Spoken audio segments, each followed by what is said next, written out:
was the one who had the original idea for doing a new kind of Disney talking animal film.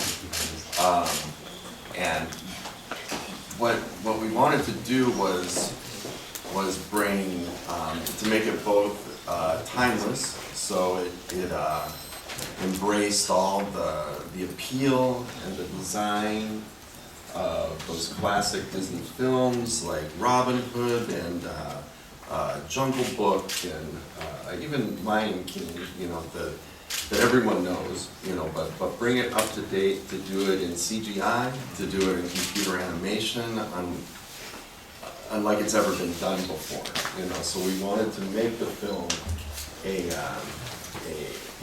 fusion of classic Disney appeal and but contemporary in its medium and the subject matter of the story.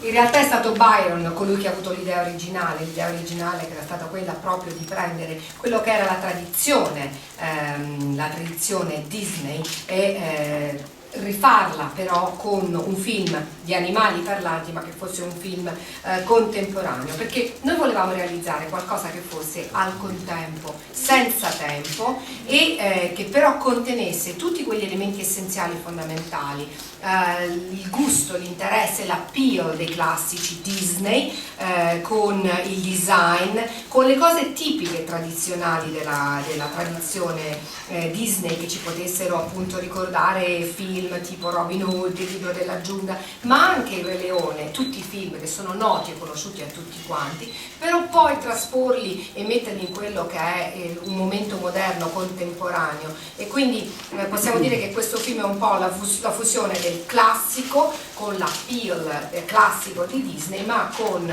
un mezzo contemporaneo e con un argomento quanto mai attuale. This is a genre that both Byron and I like. It's one that our head of story and our writers enjoy too. So we revisited a lot of film noir movies like Chinatown and LA Confidential. Some of the old classics, Double Indemnity. I mean, these are some of my favorites. Third Man, if you know movies like that. And also from the 80s, the cop movies of the 1980s. Since this is a kind of a buddy cop story, we did look at 48 Hours with Eddie Murphy and Nick Nolte, the Lethal Weapon movies, Beverly Hills Cop, all that ones. So. And we watch them and just kind of look for the conventions of those movies. We look for how those stories are told, you know, and how, since we knew we were making a detective story, and probably Disney's first detective, I guess The Great Mouse Detective was a detective story, so, but of a lot of, like, these modern times of this age. So we did do our homework and check out a lot of those and revisit them for the most part.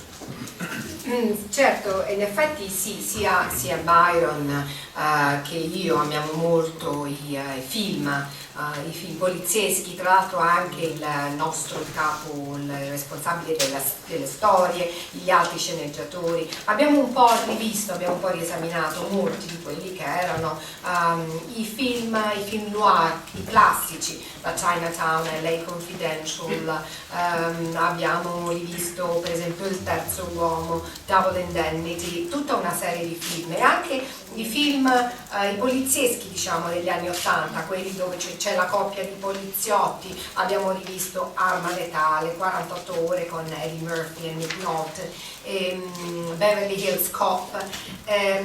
Li abbiamo rivisti, riguardati, siamo andati a cercare quelle che erano un po' le convenzioni, quelli che erano i modi in cui venivano raccontate le storie, e quindi possiamo dire che forse questo, perché questo doveva essere un film anche poliziesco, possiamo forse dire che è il primo poliziesco della Disney, sì, se in un certo senso non consideriamo il Great Mouse Detective, però comunque diciamo che è fosse il primo poliziesco dell'era moderna. Li abbiamo rivisti e rivisitati.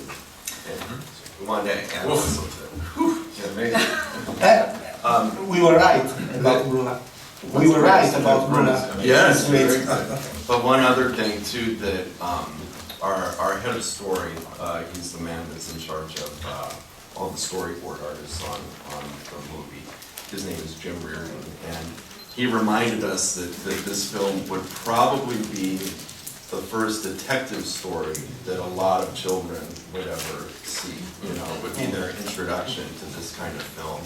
And it just made us even more kind of take the job seriously of, well, we have to give them a good, you know, if this is a lot of people's first story like this, we need to give them a good one. So it made us double down on doing our homework. Un'altra cosa volevo aggiungere, il capo responsabile della storia, delle storie, che è colui che appunto è incaricato di occuparsi e seguire tutti gli artisti che lavorano agli storyboard, Jim Reardon, ci ha ricordato che questo film sarebbe stato probabilmente il primo poliziesco che i bambini avrebbero visto in assoluto, quindi anche l'idea di farli avvicinare per la prima volta a una storia, a un poliziesco, una storia di detective, insieme a tutto il resto è quella che ci ha spinto doppiamente a impegnarci a lavorare per far sì che questo veramente fosse, visto che era la prima volta per molti, che fosse una buona e bella prima volta. So John Lasseter and Ed Catmull joined Disney 10 years ago, and when they came, everything changed at the studio, honestly. They took filmmaking out of the hands of executives and they put it in the hands of the filmmakers themselves. And they created this incredible group called the Story Trust. And that's a group of directors and story artists and writers who all come together on every one of our films, and they meet with us as a team and they watch the movie and they give their impressions. They tell us what they think is working in the movie, and they tell us what they think is not working in the movie. And it really has pushed us as a group of filmmakers to a new level. And I think it is because there's a total openness and collaboration amongst all of us, each trying to make every movie be the best that it can possibly be. And I think in Hollywood right now, we are the only studio that is actually collaborating at that level with that many directors working as a team to help create these movies. Maybe even more than a team, but as a family, you know, that really supports one another and wants the best for the entire studio rather than just each director's individual film.